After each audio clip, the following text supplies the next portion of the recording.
Complete नहीं। फिर मैं उमर हॉस्पिटल गई। उमर हॉस्पिटल में जो मेजर सर्जन है यूरोलॉजिस्ट, उन्होंने जो मुझे 1 वीक की मेडिसिन रेकमेंड की थी, उससे मेरा यूरिन इशू रिजॉल्व हुआ। ओके।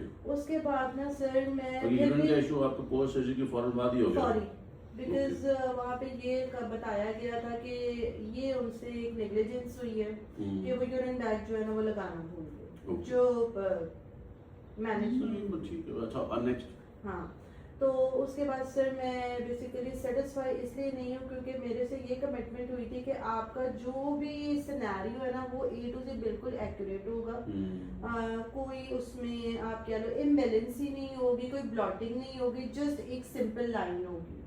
ठीक है, लेकिन अभी भी इम्बैलेंस है मेरी बॉडी।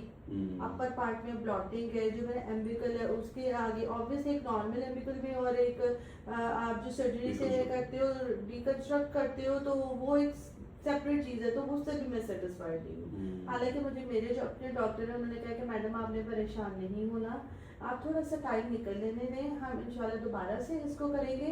आई थिंक उन्होंने क्या कहा था, कोई सर्जरी उन्होंने दोबारा से नाम ली थी, माइनर से मेरे जहन में नहीं है, वो दोबारा से होगी तो फिर ये सब कुछ ठीक हो जाएगा, सिर्फ एक ये लाइन होगी। लेकिन उसके बाद 2 बार कंसल्टेशन लेने के बाद मैं इस वजह से भी आपके पास आई हूँ। बेसिकली मेरा जो एक एरिया उसके ना स्टिचेस के नीचे से ना पस और ब्लड का मिक्सचर जो है ना वो लीक होता है। वो कब से हो रहा है? ये आई थिंक 7 to 8 days। उससे पहले ठीक था? जी, उससे पहले सेंटर में था, सेंटर से फिर इस साइड पे आया, तो ये मेरे लिए एक बहुत स्वेट पेन का बाइस है। Because being a professional lady obviously मैंने लेक्चर्स भी प्रोवाइड करने हैं, घर को भी देखना, हर चीज़ देखनी है, तो वो मेरे लिए बहुत तकलीफ दे अभी। तो ये जो नवंबर से लेके आज आ गया जून, तो अब नवंबर से लेके और जो जनवरी का ये अब तक ये देखा जाए तो वो आपका जर्नी ठीक रहा है, सेफ रहा है, अगर सिर्फ यूरोलॉजी को आउट किया जाए तो?